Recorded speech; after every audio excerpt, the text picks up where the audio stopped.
Hi, I'm Joan Newcomb, and today's morning musings is truth, toxic patterns, and train wrecks. I'm doing a series of daily morning musings, and I'm using posts from my blog, Adventures in Density and Effort, as inspiration. Now, I wrote these blogs a while ago, and the world has completely changed since then, so if I encounter anything that is out of date, I will give you the most recent information. At the end, I will summarize the topic based on what's going on in the world today. I also have some special offers, so stay tuned to the very end to see what they are. Truth, toxic patterns, and train wrecks. Some say we can never go home again, but we can always revisit our old familiar situations. The challenge is to dip down into the pattern and then come back up again without getting entangled. It helps to remember that they're just energy. It's when we believe that they're real that we get stuck in them. Here is what I am remembering from my most recent dip down. A couple decades ago, I was involved with a cocaine addict. I started going to Al-Anon, and a year later, the addict quit using and went into recovery. Then I discovered addiction showing up in my workplace, and then my church at the time, and in other scenarios as well. Sometimes I'd realize I was in a toxic situation by my reaction to it, but not realizing that there was an alcoholic or an addict until much later. I learned that it wasn't the person who was addicted, but the energy pattern that I was responding to. One thing I learned was that often the addict seemed fine, but the people around them were bouncing off the walls and foaming at the mouth. It's because the people around them are experiencing the painful situation unmedicated. People who grow up in alcoholic households can become extremely controlling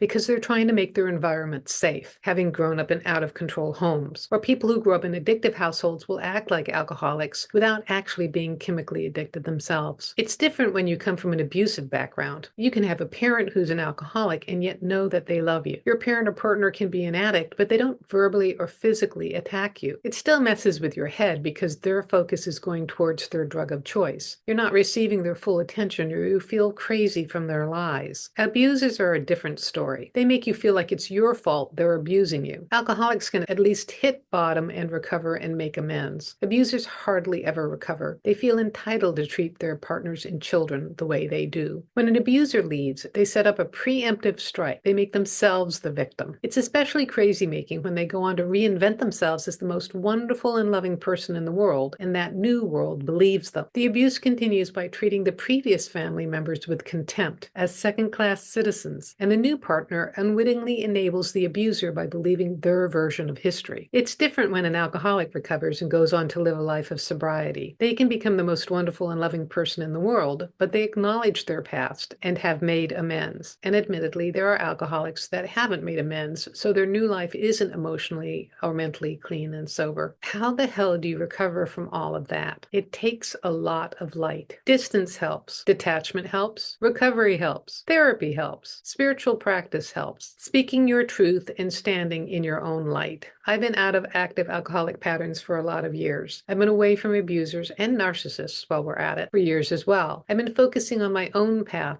on the leading edge of consciousness, evolving and shining light. Of course, as you grow, move forward, you uncover new layers of things. When you're remodeling your spiritual house, you'll find stuff within the walls, even the structure that requires updating. You create opportunities to be clear. You step yourself into experiences to illuminate that need to change. I remember when I took a strong step away from the pattern of alcoholism, and this was after a decade in Al-Anon. I had an amazing spiritual awakening. I fell in love with consciousness, in love with my life, and in love with myself in that order. Even though I still had the same challenges with being a single parent and keeping a roof over our heads, I was in this highly conscious state, able to come back to center. This feeling recurred a few years later when I identified a new energy, stepping away from a new addictive pattern. And this time I was in love with myself, in love with my life, and in love with consciousness, in that order. So something new is happening. I haven't fully identified it. I could say that I'm moving to 4D, but in reality, we are all already there. I think we've shifted to a new level of consciousness. We're all running a higher vibration, and what doesn't match that vibration in our bodies or in our lives is disintegrating. Perhaps it's an opportunity to live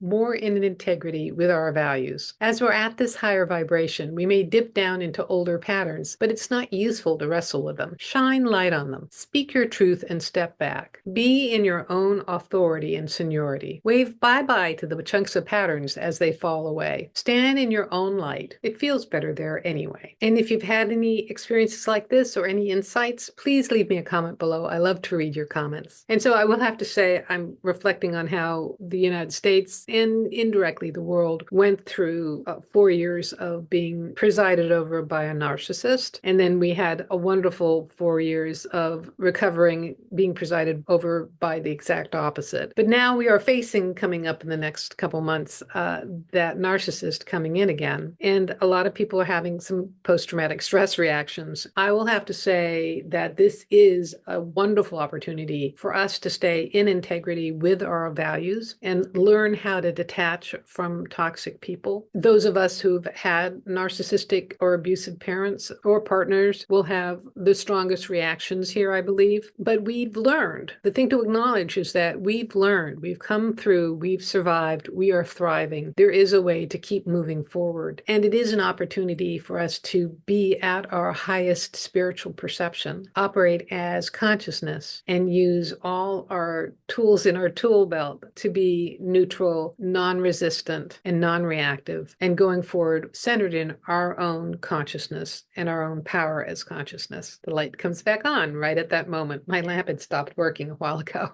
So if you like these videos, please share them with your family and friends and on your social media. And please click the thumbs up and the heart button and follow or subscribe. And that way you're telling the algorithm to share this far and wide and get this out to someone who really needs to see this information. And if you'd like a free sample of one of my consciousness techniques, click on the link below to the skybox technique. It'll give you a drone's eye perspective of what's going on in your life and some insight as consciousness about how to navigate it. And if you want some manifestation techniques, click on the link below to Manifesting Money and Miracles. It's my self-study course. You can go at your own pace. You can choose either video or audio and learn some essential energetic techniques for completely transforming your life. And if you want an individual session with me, click on the link below to book a session. I do 30-minute or 60-minute sessions where I take a look at the essence of who you are and what's going on in your life today. And then I can answer any questions you might have and help you with some energetic shifts as well. And it's all recorded just for you. And if you want to learn how to do this for yourself, that is navigate your life as consciousness with the help of some of my consciousness techniques, Manifesting Money and Miracles is a great preparation for my coaching special where I work with you one-on-one and give you specifically chosen consciousness techniques so that you can transform your life. And you can find out more at my website, joan-newcomb.com. And I'll see you tomorrow for another morning musing.